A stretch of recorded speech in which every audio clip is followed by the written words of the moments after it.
ఇక డీటెయిల్స్ చూస్తే నరసరావుపేట ఎంపీ లావు శ్రీకృష్ణ దేవరాయలు టీడీపీ అధినేత చంద్రబాబు నాయుడును ఢిల్లీలో కలిశారు. టీడీపీలో చేరిక పోటీపై ఆయన చంద్రబాబుతో మంతనాలు జరిపినట్లు తెలుస్తోంది. నరసరావుపేట ఎంపీ టికెట్ను మరోసారి లావు శ్రీకృష్ణ దేవరాయలకు ఇచ్చేందుకు వైసీపీ అధిష్టానం నిరాకరించింది. పొత్తుల అంశంపై చర్చించేందుకు ఢిల్లీకి వెళ్లిన చంద్రబాబుతో లావు శ్రీకృష్ణ దేవరాయలు సమావేశమయ్యారు. గంటన్నర పాటు ఈ సమావేశం సాగింది. అనంతరం మీడియాతో మాట్లాడకుండానే అక్కడి నుంచి వెళ్లిపోయారు లావు శ్రీకృష్ణ దేవరాయలు. కేంద్ర హోంమంత్రి అమిత్ షాతో సమావేశమయ్యేందుకు టీడీపీ అధినేత చంద్రబాబు నాయుడు ఢిల్లీకి వెళ్లడంపై ఏపీ మంత్రి వైఎస్ఆర్సీపీ కీలక నేత బొత్స సత్యనారాయణ స్పందించారు. చంద్రబాబు ఏ పార్టీతో పొత్తు పెట్టుకున్నా తమకు సంబంధం లేదని, తమ నాయకుడు ఒంటరిగానే వెళ్తారని చెప్పారని ప్రస్తావించారు. చంద్రబాబు ఢిల్లీ పర్యటన పొత్తు కోసమా? అయితే అది జరిగినప్పుడు స్పందిస్తా అని అన్నారు.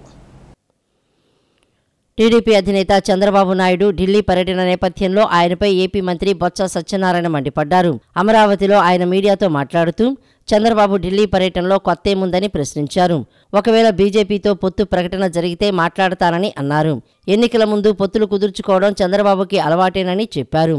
చంద్రబాబు ఎవరితో కలిసినా కలవకపోయినా ప్రయోజనం ఏముంటుందని నిలదీశారు. తమ పాలనలో ప్రజలకు మంచి చేశామని చెప్పారు. ప్రజలు తమ వైపు ఉన్నారని అన్నారు. ఎన్నికల్లో తామే గెలుస్తామని పేర్కొన్నారు. తమ పార్టీలో కొందరికి అసంతృప్తి ఉంటే ఏం చేస్తామని ప్రశ్నించారు.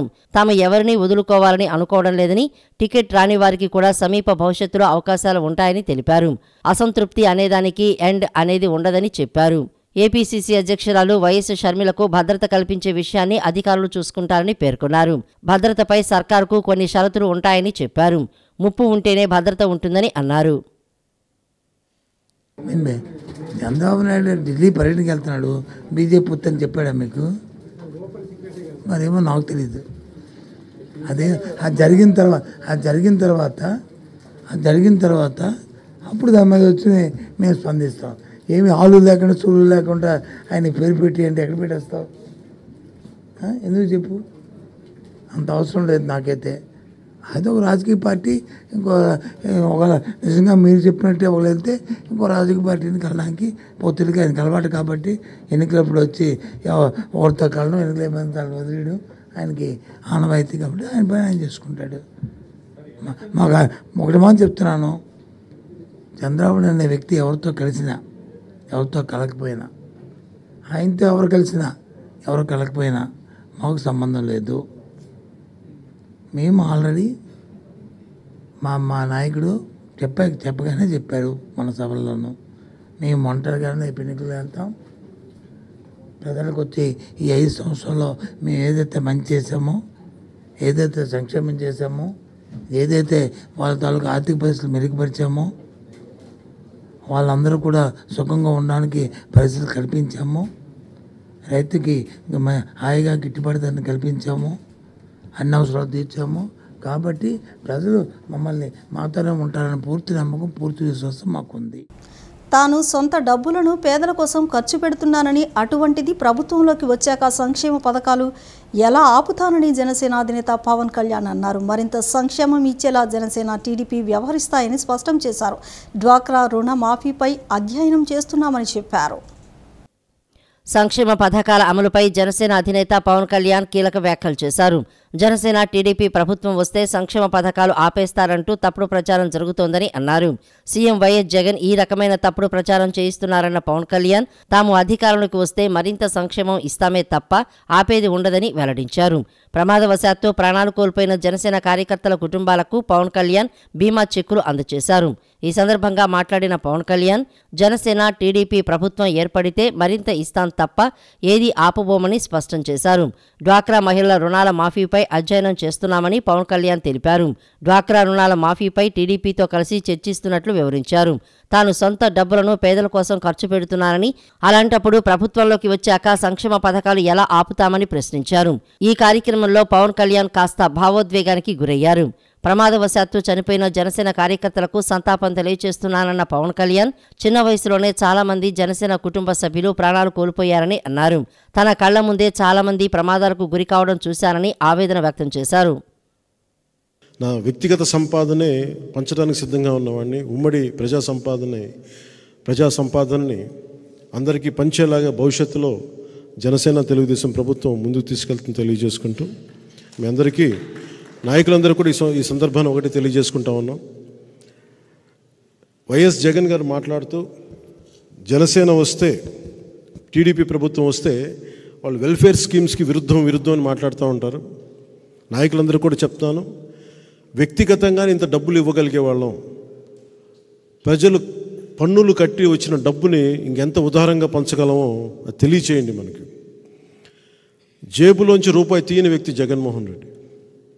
మన జేబులోంచి కోట్ల రూపాయలు తీస్తాం, ఆ విషయం తెలియజేయండి.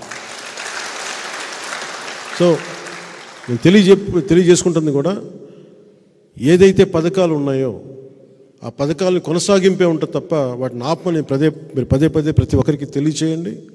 మన జనసేన తెలుగుదేశం ప్రభుత్వాన్ని స్థాపించి మనం ముందుకు తీసుకెళ్ళిన రోజున ఏ ఒక్క పథకం కూడా ఆగకుండా 10 రూపాయలు అదనంగా ఇచ్చే పరిస్థితిలో ఉంటాం తప్ప తీసే పరిస్థితిలో ఉన్నాం. అలాగే ముఖ్యంగా డ్వాక్రా మహిళల రుణాలు నా దృష్టిలో ఉన్నాయి. తెలుగుదేశం పార్టీ నాయకులతో కూడా మాట్లాడి, వాళ్ళ అధినాయకత్వంతో మాట్లాడి, డ్వాక్రా మహిళల రుణాలు కూడా ఎలా దాన్ని మాఫీ చేయగలగాలి, పెద్ద మోసం చేసే కంపెనీలకే బ్యాంకులు ఉదారంగా వదిలేస్తుంటే అలాంటి డ్వాక్రా మహిళల పరిస్థితిని కూడా ఎలా ఆలోచించాలి దాని మీద అధ్యయనం చేస్తూ, డ్వాక్రా మహిళలకు కూడా వారికి మీకు మనస్ఫూర్తిగా అండగా ఉంటామని తెలియజేసుకుంటాం.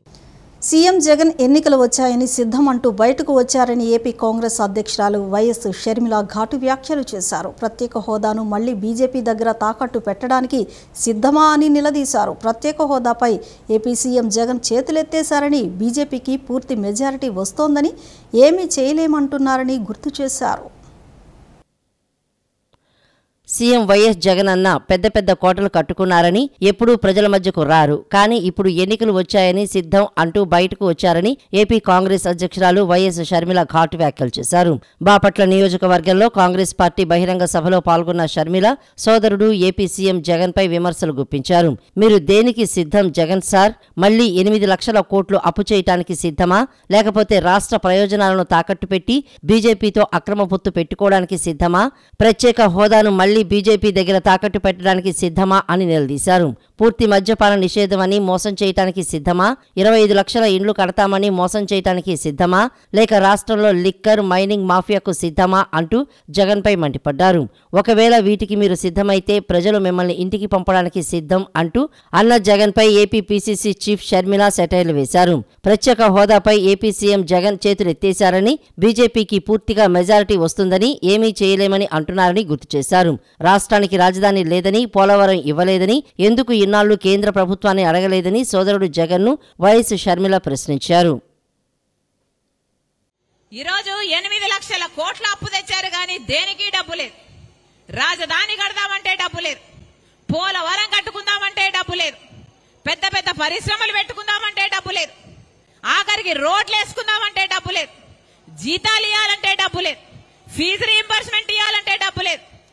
ఇదిగో ఇక్కడ అన్నలు ఉన్నారు, వీళ్ళ పెన్షన్ పాలసీ మార్చి వాళ్ళ కడుపులు కొడుతున్నారు, వాళ్ళ జీవితాలను కొడుతున్నారు, వాళ్ళ కుటుంబాలంతా రోడ్ల మీద పడతాయి అని ఎంతమంది ఎంప్లాయీస్ చెప్తున్నారు.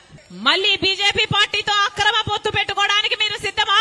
మళ్ళీ బీజేపీతో మీ దోస్తీ కోసం మళ్ళీ ప్రత్యేక హోదాను తాకట్టు పెట్టడానికి మీరు సిద్ధమా? మళ్ళీ పూర్తి మద్యపాన నిషేధమని మోసం చేయడానికి మీరు సిద్ధమా? 25 లక్షల పేదలకు ఇల్లులు కడతామని మళ్ళీ మోసం చేయడానికి మీరు సిద్ధమా? దేనికి సిద్ధం? మళ్ళీ ఇసుక మాఫియా, శాండ్ మాఫియా, ఇసుక మాఫియా, లిక్కర్ మాఫియా, మళ్ళీ మైనింగ్ మాఫియా దోచుకోవడానికి మీరు సిద్ధమైతే ప్రజలు కూడా మిమ్మల్ని ఇంటికి పంపడానికి సిద్ధం. తాను కబ్జా రౌడీయిజం చేస్తుంటే చూపించి అంటూ ఎమ్మెల్యే వెల్లంపల్లి శ్రీనివాస్కు మాజీ ఎమ్మెల్యే బోండా ఉమామహేశ్వరరావు సవాల్ చేశారు. వెల్లంపల్లి కోఆర్డినేటర్ మాత్రమేనన్న బోండా ఉమా, నీ బీఫామ్ చూపించి వెల్లంపల్లి నా బీఫామ్ చూపిస్తానని అన్నారు. తాను కబ్జా రౌడీజం చేస్తుంటే చూపించు అంటూ ఎమ్మెల్యే వెల్లంపల్లి శ్రీనివాస్కు మాజీ ఎమ్మెల్యే బోండా ఉమామహేశ్వరరావు సవాల్ చేశారు. మొగల్రాజుపురంలో తన నివాసంలో ఏర్పాటు చేసిన విలేకరుల సమావేశంలో ఆయన మాట్లాడుతూ, విజయవాడ సెంట్రల్లో నాకు సీటు లేదు, సరే వెల్లంపల్లికి సీటు ఉందా అని ప్రశ్నించారు. వెల్లంపల్లి కోఆర్డినేటర్ మాత్రమే అన్న బోండా, నీ బీఫారం చూపించు వెల్లంపల్లి, నా బీఫారం చూపిస్తా అంటూ సవాల్ చేశారు. ఎలక్షన్ కమిషనర్ మున్సిపల్ కమిషనర్కు ఆదేశాలు జారీ చేశారని అన్నారు. ఒక దొంగని సెంట్రల్లో పెట్టారు, పశ్చిమ చెత్తను సెంట్రల్లో ముద్రవేసి వదిలేశారని ఫైర్ అయ్యారు. వెల్లంపల్లి వ్యవహారంలో కేంద్ర ఎన్నికల కమిషన్ కూడా ఆధారాలతో సహా అందజేస్తామన్నారు. మున్సిపల్ కమిషనర్ సిపికి లెటర్ రాశారు, అయినా స్పందన లేదన్నారు. తెలంగాణలో ఇలా చేస్తేనే ఒక డీజీపీ ఇంటికి వెళ్లిపోయాడు. రూరల్ ఆఫ్ లా తెలిసిన అధికారులు ఒత్తిడికి గురి కావద్దు అని హితవు పలికారు. నేను కబ్జా రౌడీజం చేస్తుంటే చూపించు అంటూ వెల్లంపల్లికి సవాల్ విసిరారు. నేనేదో మాట్లాడాను, నేనేదో చేశాను 5 సంవత్సరాల కిందట 2014-19లో నేను 100 సార్లు చెప్పా, 1000 సార్లు చెప్తా. నేనేదన్నా క్రైమ్ చేస్తుంటే, కబ్జా చేస్తుంటే నువ్వు అధికారంలో ఉన్నావు, ఇప్పటికైనా చూపించు వెల్లంపల్లి. నేను కబ్జా చేస్తుంటే, నేనేదన్నా రౌడీజం చేస్తుంటే, ఏ రౌడీజం చేశానో, ఏ కేసులు ఉన్నాయి నా మీద, దాన్నన్నా చూపించు వెల్లంపల్లి. సవాల్ చేస్తా ఉన్నా. వ్యవస్థ అంతా నీ దగ్గర ఉంది, ఇంకా నీ ముఖ్యమంత్రికి 60 రోజులు టైం ఉంది, చూపించు. ఓపెన్ ఛాలెంజ్ నీకు ఇది. ఇంతకన్నా అవకాశం దొరకదు. 2 నెలల తర్వాత నీ మొహం కూడా చూసేవాడు ఎవడు ఉండడు. నువ్వు పిలిచినా మీడియా కూడా రాదు. కాబట్టే చెప్తా ఉన్నా, తప్పు చేస్తుంటే చూపించు. నువ్వు తప్పు చేసి 100 మంది చూపిస్తా. నీ మీద ఆడపిల్లల్ని హెరాస్ చేసిన కేసులు ఉన్నాయి. ఆడపిల్లల్ని హెరాస్ చేసిన కేసులు ఉన్నాయి నీ మీద. ఆ ఎఫ్ఐఆర్లతో సహా బయట పెడతా. ఏ విధంగా నువ్వు ఆడపిల్లల్ని హెరాస్ చేశావో, ఆడపిల్లల మీద ఇంకా ఏమేం చేశావో, ఏమేమి ఎఫ్ఐఆర్లు ఉన్నాయో అన్నీ కూడా బయటకు వస్తాయి. నీకులాగా నేను ఆధారాలు లేకుండా, సాక్ష్యాలు లేకుండా నేను మాట్లాడను. నేను ఏదైనా మాట్లాడానంటే పేపర్ చూపించి మాట్లాడతా. సొల్లు వాగుడు నీకులాగా వాగను, లూజు వాగుడు నీకులాగా వాగను. డాక్యుమెంట్ అథెంటికేటెడ్ గా సాక్ష్యం చూపించి ఏంటనేది ప్రశ్నిస్తానే తప్పితే ఏ రోజు కూడా ఆధారాలు లేకుండా మాట్లాడను. కాబట్టి వెల్లంపల్లి నువ్వొక చెత్తవు కాబట్టే నీ సీటు తీసేశారు. వెల్లంపల్లి పశ్చిమ నియోజకవర్గంలో చెత్తవు కాబట్టే కాళ్ళు పట్టుకుంటే సెంట్రల్లో అవకాశం ఇచ్చారు వెల్లంపల్లి. జగన్ సర్కారు ఉభయ సభల్లో ఓటాన్ అకౌంట్ బడ్జెట్ ప్రసంగం ఆత్మస్తుతి పరనిందలా సాగిందని టీడీపీ ఎమ్మెల్సీలు విమర్శించారు. బడ్జెట్పై వైసీపీ నేతలే అసంతృప్తితో ఉన్నారని వ్యాఖ్యానించారు. బడ్జెట్లో అవాస్తవాలు, అంకెల గారడి, అభూత కల్పనల మేళవింపు తప్ప ఏమీ లేదని విమర్శలు చేశారు. అసెంబ్లీలో ప్రభుత్వం ప్రవేశపెట్టిన ఓటాన్ అకౌంట్ బడ్జెట్పై టీడీపీ ఎమ్మెల్సీలు భూమిరెడ్డి రామ్గోపాల్ రెడ్డి, కంచర్ల శ్రీకాంత్, వేపాడ చిరంజీవిరావు తీవ్రస్థాయిలో ధ్వజమెత్తారు. చంద్రబాబు యువత కోసం ఏర్పాటు చేసిన స్కిల్ డెవలప్మెంట్ కేంద్రాలు మూసివేయించారని, నిరుద్యోగ భృతి తీసేసి రాష్ట్ర యువత నోట్లో సీఎం జగన్ మట్టి కొట్టారని కంచర్ల శ్రీకాంత్ ఘాటు వ్యాఖ్యలు చేశారు. జగన్ సర్కారు ఉభయ సభల్లో ఓటాన్ అకౌంట్ బడ్జెట్ ప్రసంగం ఆత్మస్తుతి పరనిందలా సాగిందని విమర్శించారు. బడ్జెట్పై వైసీపీ నేతలే అసంతృప్తితో ఉన్నారని మరో ఎమ్మెల్సీ భూమిరెడ్డి రామ్గోపాల్ రెడ్డి అన్నారు. వైసీపీ ప్రభుత్వంలో ఏ బడ్జెట్ చూసినా ఏమున్నది గర్వకారణం, అవాస్తవాలు, అంకెల గారడి, అభూత కల్పనల మేళవింపు తప్ప అని చిరంజీవిరావు వ్యంగ్యాస్త్రాలు సంధించారు. రాష్ట్ర అభివృద్ధికి దోహదపడే, ప్రజలకు మేలు చేకూర్చే ఒక్క అంశం కూడా బడ్జెట్లో కనిపించలేదని ఆరోపించారు. జగన్ సర్కార్ ఇన్నేళ్ల బడ్జెట్లోనూ అలాంటి లక్షణాలు కానరాలేదని పేర్కొన్నారు. ముఖ్యమంత్రి సహా వైసీపీ నేతల దోపిడీ సామర్థ్యం పెరిగిందని, ప్రభుత్వం తాజా బడ్జెట్లో సామర్థ్య ఆంధ్ర అనే ప్రస్తావన చేసిందా అని చిరంజీవిరావు ప్రశ్నించారు.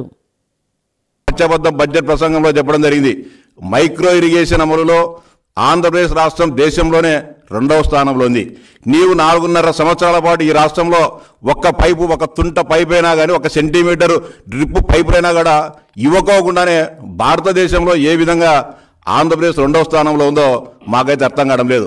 ఈ 2వ స్థానానికి కారణం 2019 కంటే ముందు ఈ రాష్ట్రంలో చంద్రబాబు నాయుడు గారి నాయకత్వంలో బ్రహ్మాండంగా మైక్రో ఇరిగేషన్ ప్రాజెక్టును 90% సబ్సిడీతో అమలు చేసినందువల్ల ఆ పరంపర కొనసాగింపుగానే ఈరోజు ఆంధ్రప్రదేశ్ కూడా మైక్రో ఇరిగేషన్లో ముందు కనపడుతుంది తప్ప నువ్వు ఒక పైపు ఇవ్వకోకుండానే మైక్రో ఇరిగేషన్ ఏ విధంగా నీకు 2వ స్థానంకి వచ్చిందో ఒకసారి జగన్మోహన్ రెడ్డి గారు ఆలోచించుకోవాలని చెప్పి విజ్ఞప్తి చేస్తా ఉన్నా. 2 సెంటర్లు పెట్టి వాళ్ళు సిమెన్స్తో కలిసి ఎంత శిక్షణ ఇచ్చారు, ఎంతమందికి ఉపాధి కల్పించారనేది మనందరికీ తెలుసు. ఎందుకు ఆ అంశం తెలుసు అంటే, చంద్రబాబు నాయుడు గారిని అక్రమంగా, అన్యాయంగా, ఎటువంటి ఆధారాలు లేని కేసులో, స్కిల్ డెవలప్మెంట్ కేసులో 52 రోజుల పాటు ఆయన్ని జైల్లో ఉంచడం జరిగింది. కొండని తవ్వి ఎలకన పెట్టినట్టు ఆఖరికి ఆ కేసులో ఏమీ లేదని చెప్పనేసి మనకందరికీ అర్థమవుతున్నాయి కోర్టులో జరిగేటటువంటి అంశాలు చూస్తే. 42 స్కిల్ డెవలప్మెంట్ సెంటర్లో గ్రామీణ ప్రాంతాల్లో పాలిటెక్నిక్ వాళ్ళకు కావచ్చు, ఇంజనీరింగ్ వాళ్ళకు కావచ్చు, ఎన్నో రకాలైన రియల్ టైం శిక్షణ కార్యక్రమాలు ఇచ్చి, అది ఆటోమొబైల్లో కావచ్చు, దుబారా వ్యయాలు, ప్రచార ఆర్భాటాలు, ముఖ్యంగా అనుత్పాదక పెట్టుబడులకు సంబంధించిన అంశాలు తప్ప ఉత్పత్తికి దోహదపడే, రాష్ట్ర అభివృద్ధికి దోహదపడే ఏ అంశం కూడా కనిపించలేదు. ఒక్క రోడ్డు గురించి, ఒక్క నీటిపారుదల ప్రాజెక్టు గురించి, ఉపాధిని అందించే ఒక్క పరిశ్రమ గురించి, ఈ 5 సంవత్సరాల్లో రాష్ట్రానికి వచ్చిన విదేశీ పెట్టుబడుల గురించి, ఈ 5 సంవత్సరాల్లో రాష్ట్ర ఆర్థిక అభివృద్ధి గురించి ఒక్క వాక్యం కూడా ఇందులో చెప్పబడలేదు. 1వ తేదీన ఇంటి ముంగిటికే పెన్షన్ అందిస్తున్న ప్రభుత్వం తమదేనని వైసీపీ పశ్చిమ ఇన్ఛార్జి షేక్ ఆసిఫ్ పేర్కొన్నారు. పేదలకు మంచి చేస్తున్న తమ ప్రభుత్వాన్ని ప్రజలు ఆదరిస్తున్నారని చెప్పారు.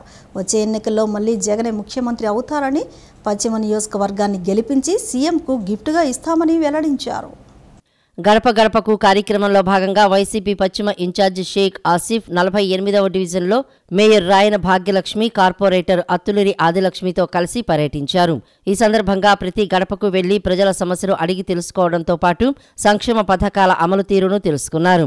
అనంతరం విలేకరులతో ఆసిఫ్ మాట్లాడుతూ ప్రజలు స్వచ్ఛందంగా ముందుకు వచ్చి సంక్షేమ పథకాలు అందుతున్నాయని చెప్పారు. నెల మొదటి రోజునే పింఛన్లు అందుతున్నాయని చెబుతున్నారని అన్నారు. మళ్లీ జగన్మోహన్ రెడ్డి ముఖ్యమంత్రి కావాలని ప్రజలు కోరుకుంటున్నారని అన్నారు. పెన్షన్లు 1వ తేదీన ఇస్తున్న ప్రభుత్వం తమదే అన్నారు. వచ్చే ఎన్నికల్లో పశ్చిమ నియోజకవర్గంలో వైసీపీ ఖచ్చితంగా విజయం సాధిస్తుందని ధీమా వ్యక్తం చేశారు. ప్రజల మద్దతుతో సీఎం జగన్ ప్రభుత్వం మళ్లీ అధికారంలోకి వస్తుందని ధీమా వ్యక్తం చేశారు. ఆయనకే వెంటగా ఉంటాం, ఆయనతోనే మేము ఉంటామని చెప్పేసి ఈ యొక్క డివిజన్ ప్రజలందరూ చెప్తున్నారు. తప్పకుండా జగన్మోహన్ రెడ్డి గారు ఏదైతే హామీలు ఇచ్చారో 98% హామీలు నెరవేర్చిన ఏకైక ముఖ్యమంత్రి ఎవరున్నారంటే వైఎస్ జగన్మోహన్ రెడ్డి గారు.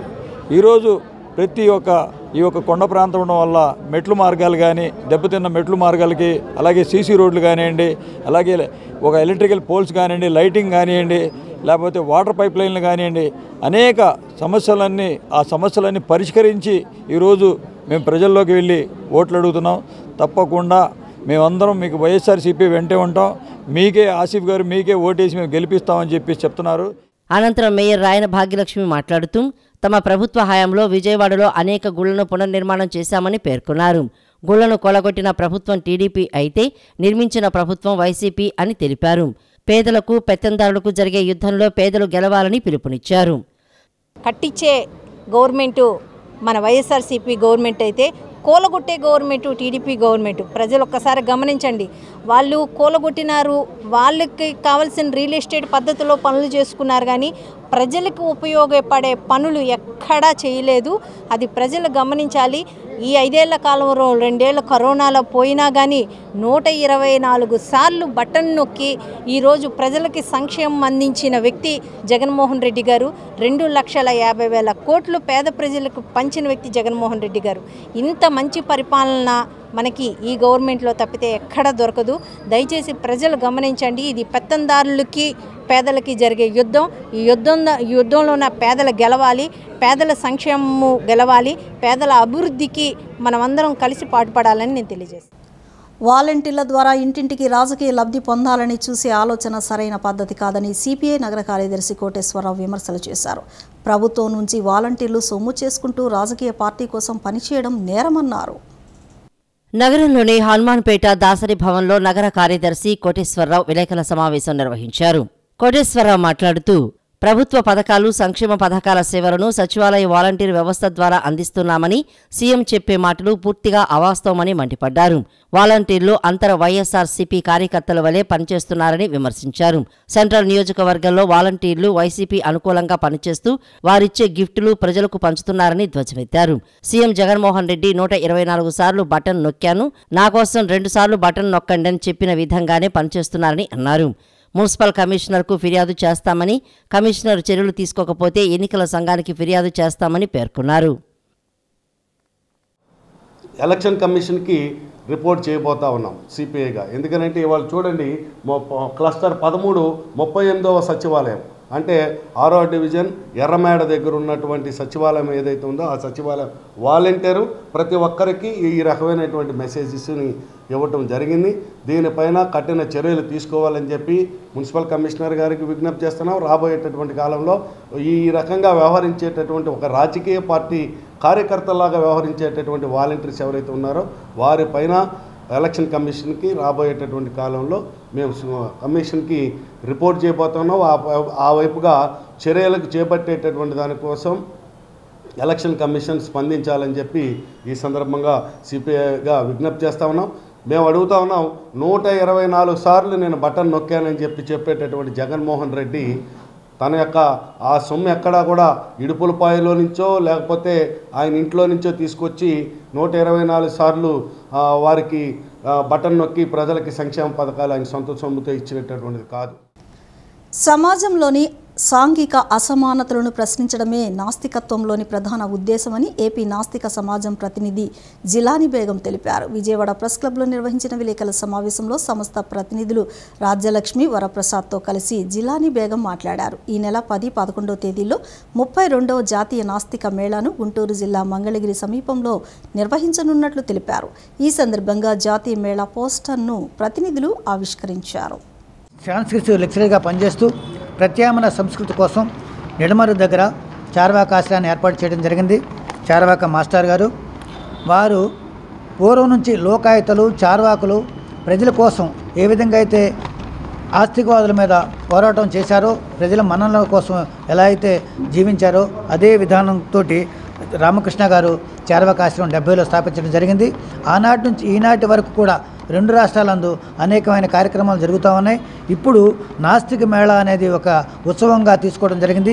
32వ నాస్తిక మేళా ఈ సంవత్సరం ఫిబ్రవరి 10, 11 అనగా 2వ శనివారం, ఆదివారం నిర్వహిస్తుంది. మనకు 32 సంవత్సరాల క్రితం రూపకల్పన చేశారు. ఈయన 1939లో గుంటూరు జిల్లాలో జన్మించి తన 67వ సంవత్సరంలో చనిపోవడం జరిగింది. ఈయన 50 సంవత్సరాల నుంచి మత ఛాందస భావాలను ప్రత్యామ్నాయ సంస్కృతి కోసం ప్రతి వ్యవస్థలో ప్రత్యామ్నాయ సంస్కృతి లేనిది సమాజం అభివృద్ధి చెందదు అని భావించి ఆయన పూర్వీకులైన చారువాకుల సిద్ధాంతాలను వల్లవేయడమే కాకుండా ఆచరణకు సాధ్యం చేసిన వ్యక్తి ఈయన. ఈ కార్యక్రమాలను నిరంతరం 50 సంవత్సరాల నుంచి ఉద్యమాల రూపంలో నిర్వహిస్తూ ఉన్నారు. 2 తెలుగు రాష్ట్రాలను ప్రధానంగా అనేక మంది నాస్తిక్ ఈ మేళాకు హాజరవుతారు. ఇక్కడ ఒక జ్ఞానాన్ని తెలుసుకోవడానికి అనేక మంది ఆయా రంగాలలో పనిచేస్తున్న ఆలోచన పరులు, బుద్ధిజీవులు ఈ నాస్తిక మేళ ఆవశ్యకత గురించి, ఇవాళున్న దేశ కాలమాన పరిస్థితుల గురించి చర్చిస్తారు. ఇదొక వేడుక పండగ కాదు కానీ ఒక ఆలోచనాత్మకమైన దేవుడు లేడు, మతం లేదు, కులం లేదని చారువాకులు చెప్పిన సిద్ధాంతాన్ని, ఆలోచనను తెలుగు సమాజంలో రామకృష్ణ గారు ముందుకు తీసుకువెళ్లారు. బహుజన పరిరక్షణ సమితి ఉద్యమం చేపట్టి 4.5 ఏళ్లు పూర్తి చేసుకున్న సందర్భంగా రాష్ట్ర వ్యాప్తంగా విజయోత్సవ కార్యక్రమాలు నిర్వహిస్తున్నట్లు బహుజన పరిరక్షణ సమితి తెలిపారు. గాంధీనగర్ ప్రెస్ క్లబ్లో బహుజన పరిరక్షణ సమితి సభ్యులు విలేకరుల సమావేశాన్ని నిర్వహించారు. ప్రభుత్వ పాఠశాలలో ఇంగ్లీష్ మీడియం, రాజధాని ప్రాంతంలో పేద బలహీన వర్గాలకు 54,000 పట్టాల కోసం 1237 రోజుల పాటు మందడం, తాళాయపాలెం యాక్సెస్ రోడ్డుపై ఉద్యమం చేపట్టి విజయం సాధించామని తెలిపారు. ₹1 ఆశించకుండా అంబేద్కర్ ఆలోచనలకు అనుగుణంగా ఉద్యమం చేశామన్నారు. కనీసం మన గురించి పట్టించుకోకుండా 10 ఏళ్ళు కూడా మనం టైం తీసుకోకుండా అక్కడ ఓటుకు నోటు కేసులో దొరికిపోయినటువంటి చంద్రబాబు నాయుడు, కేసీఆర్, మోడీ గారి ఒప్పందం మేరకు హైదరాబాద్లో ఉండటానికి లేదని చెప్పి వడంబడిక చేసుకొని పారిపోయి వచ్చి ఈ రోజున అమరావతి అనేటువంటి భ్రమరావతిని పెట్టి ప్రజల్ని మభ్యపెడుతూ 5 లక్షల కోట్లతో నేను అభివృద్ధి చేస్తానంటే ఇక్కడ డబ్బు లేనటువంటి పరిస్థితుల్లో మరి చెంబుడు నీళ్లు, చారిడి మట్టి తెచ్చినటువంటి మోడీ గారు 5 పైసలు అమరావతికి ఇవ్వకుండా మభ్యపెట్టి 5 సంవత్సరాలు యాగి చేస్తే మేము ఈ బహుజనులకి ఏదైనా చేయాలా అంబేద్కర్ వాదంతో అని జగన్మోహన్ రెడ్డి గారు ఒక అడుగు ముందుకేసి నేను 3 రాజధానులు వికేంద్రీకరణ చేస్తాను, ఇటువంటి ఏర్పాటు వాదం ఈ రాష్ట్రంలో రాకూడదు, 3 ప్రాంతాల్లో 3 ప్రాంతాలకు సమానంగా ఉండాలని ఒక వర్గానికి వ్యతిరేకం కాకుండా కార్యక్రమం తీసుకుంటే దాన్ని కోర్టులకు వెళ్ళి పిల్లులేసి స్టేలు తీసుకొచ్చి బహుజన పరిరక్షణ సమితిలో కూడా నాయకులకు రేపు జరగబోయే సార్వత్రిక ఎలక్షన్లో చట్టసభల్లో మాకు ప్రాధాన్యత కల్పించాలని మేమంతా కూడా డిమాండ్ చేస్తున్నాం. అదేవిధంగా గౌరవ ముఖ్యమంత్రి శ్రీ వైఎస్ జగన్మోహన్ రెడ్డి గారు 4 సంవత్సరాల్లో మేము చేసిన ఉద్యమానికి బహుమతిగా ఇవన్నీ ఇచ్చినందుకు మేము కృతజ్ఞతలు తెలియజేస్తున్నాం. అదేవిధంగా చంద్రబాబు నాయుడు, నారా లోకేష్, పవన్ కళ్యాణ్, బీజేపీ వీళ్ళంతా కూడా మా టెంట్ మీదుగా వెళ్ళి కూడా కనీసం మమ్మల్ని పలకరించకపోవటం మేము షేమ్గా ఫీల్ అవుతున్నాం. అవమానంగా ఫీల్ అవుతున్నాం. మేము రేపు జరగబోయే ఎలక్షన్లో ఏదైతే మాకు మద్దతు ఇవ్వని పార్టీలను మేము వాడగొడతాకి మేము సిద్ధంగా ఉన్నాం. ఈ వార్తలు ఇంతటితో సమాప్తం. నమస్కారం.